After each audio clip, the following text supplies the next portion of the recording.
দেখো না ওই গাড়ি নিয়ে বই মাছের রান্না সেই স্বাদ।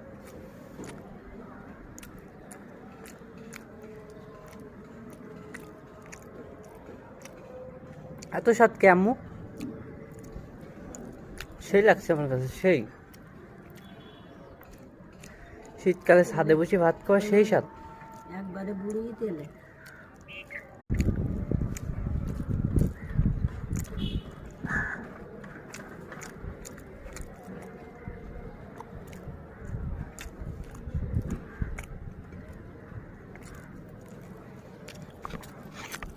ছাদে বসে ভাত খাওয়ার মজাই আলাদা।